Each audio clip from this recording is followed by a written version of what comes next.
you ever look at your phone and be too afraid to pick up? Because you know on the other side of that line, it's the words that decide it all. Ring after ring, the voices crawl in. You're paranoid that you're gonna give in. Yeah, that's it. Slide to answer, it ain't that hard. You let your fingers slip. Valentine Productions. Like the screen was covered in motor oil and you couldn't get a grip. As you slammed it against the wall, hoping you could ring him. Yeah, that fixed it.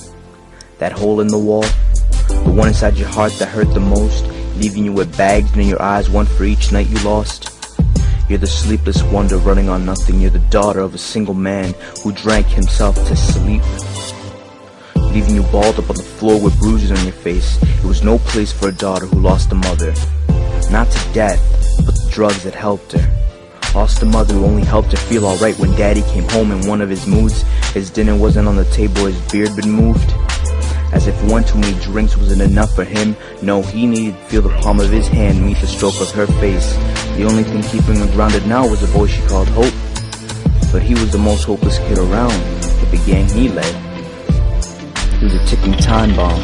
Sooner or later that boy was gonna find himself killed. Skilled, that's what his teachers called him. He was a smart boy, but broken. His father left when he was born. He wasn't ready to be a dad. He left alone a girl helpless in this world.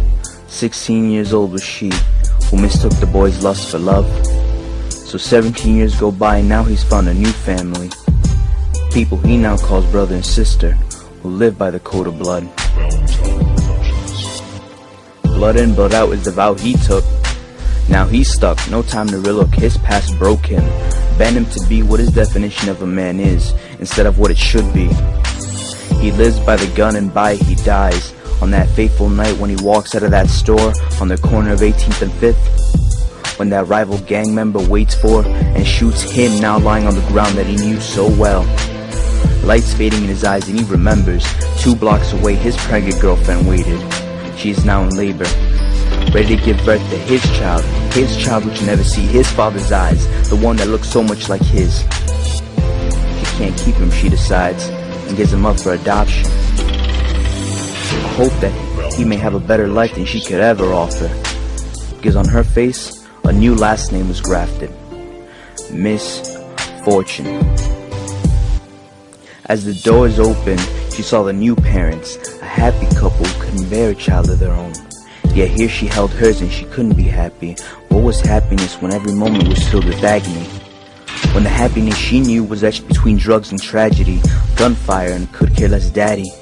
In this world that is maddening, she's alone now with a hole in her heart the size of the nature of a broken soul into pieces. It's stolen, it seemed, as if someone else overtook her faith in God. Theirs reigned supreme, her voice deemed worthless. Where God, where was he in this story? Where was he when she needed him? Where was he when he could have saved her hope? Where was he when he could have convinced Hope not to go? He was nowhere in sight, as if it was some kind of sick joke. If God knows all, then why did he let him go? Why didn't he let someone know that he'd be stolen from earth and to dust he'd return?